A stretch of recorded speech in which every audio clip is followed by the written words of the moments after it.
Hello there, my name is Ben and welcome back to Play the Game Central. Today I'm going to be talking about possible Black Ops 2 DLC, and the one thing that comes into mind right now is Atlantis, this kind of lost city of Atlantis, which sunk to the deep depths of the ocean and is mysterious. It's not real, by the way, but you know, it's a nice idea. There have been towns that have sunk, but it's not Atlantis, it's mythology. And you know, we have had Argutha, we have had that mentioned in the most mysterious of ways, this kind of hollow earth complex and stuff like that, and so it's not too far-fetched. I mean, when it comes to the storyline of zombies, it doesn't matter, anything goes basically. They'll just go as mental as they want, so I wouldn't worry too much about things making sense per se. But I want to hear what you have to say about Argutha. You know, what kind of map do you want now? Do you want another linear map like Transit? You know, we talked years ago, I think Reed and I talked, Radoston's 27, and I talked a long time ago about getting a linear map, and that was of course Transit, which was very nice, although it was really bad. That's not what we meant by a linear map, and I think it let a lot of people down, unfortunately. And you know, I think a good way to rectify what's happened so far, because basically what's happened is that Nuketown has become the fan favourite map, and that people don't play Transit now. They like Nuketown. I know a lot of people still, you know, just getting the game, they like Transit, they'll play it for, you know, whatever it is, 1,000 hours maybe, and that's it. But you know, Nuketown seems to be, you know, the one everyone is going to, and I think, which is strange because that was kind of a fan bonus map. It wasn't even meant to be what Transit is. But do you want to see another linear map? And I mean by linear, like going to specific areas of maybe Atlantis, like underwater labs, because you have to forget the idea of this kind of Greek Atlantis. There was mythological Atlantis, and you have to replace that with what could be a Group 935 underwater base away from infection, and or UA base, something like that. Anything, you know, there's a lot to go into right now. And you know, going from, you know, as we had in Moon, kind of areas of oxygen to areas without oxygen, which we've had before, and that's kind of boring. But I think the areas without oxygen are unplayable, kind of like the bus in terms of Transit. Although you cannot leave whatever is taking you between two areas, the transportation device, you can't leave it.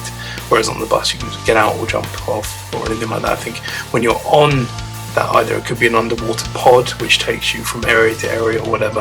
I think you have to survive off as best you can, and there you go. I know for one, the Call of Duty swimming animations aren't good, and so at no point in Atlantis do I want to be swimming, or would I want to be swimming, because I don't think that's necessary. I just think having breathable zones, like proper rooms, proper kind of installations underwater would be amazing. And then above you, you could look up, if there's like a glass ceiling, you could look up to you know, this kind of massive amounts of waves and water above you, and obviously fish and other things like that. And you could see right at the top of the water, you could see the world on fire, the kind of orange sky and stuff like that. I think it could be really beautiful, but only if it's done well. Anyway, I want to hear what you have to say. I want to know if you like the idea, and I want to hear ideas for a wonder weapon that could be used in somewhere like Atlantis, because of course we haven't seen a wonder weapon yet. The Thruster Dyne Aeronautics Model 23 is not a wonder weapon, it's equipment, it's parts you make yourself. And of course the only other thing that we've seen that even remotely resembles a wonder weapon but isn't quite a wonder weapon is the ray gun. That was a present. It's not quite the same as a wonder weapon. So I want to hear your ideas.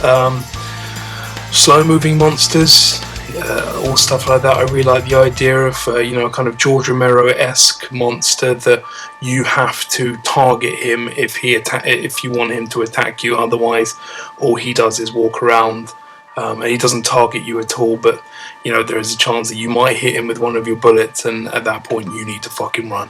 Stuff like that. I like that idea. That's a really good idea for a zombie boss, because George Romero was really annoying because at all times he was walking towards you. I just think having him on, or a big zombie or whatever that just genuinely just moves around of its own free will, and then you attract it to you by shooting it, that seems really interesting to me. And as long as when you kill it, it's worth it, because killing George Romero just was not worth it. A perk bottle was not worth it. But anyway guys, let me know what you think, and be sure to give this video a like if you'd like to, and subscribe if you haven't, and do all that shit, and I will see you next time. Ta-da. sorry, just before you go, could you please remember to like the video? It's down the bottom somewhere. And also don't forget to subscribe. You can click the central button up here and it'll take you through to our webpage, and at the top you can click subscribe and share the video with as many people as you can. And thank you for watching our Play the Game video!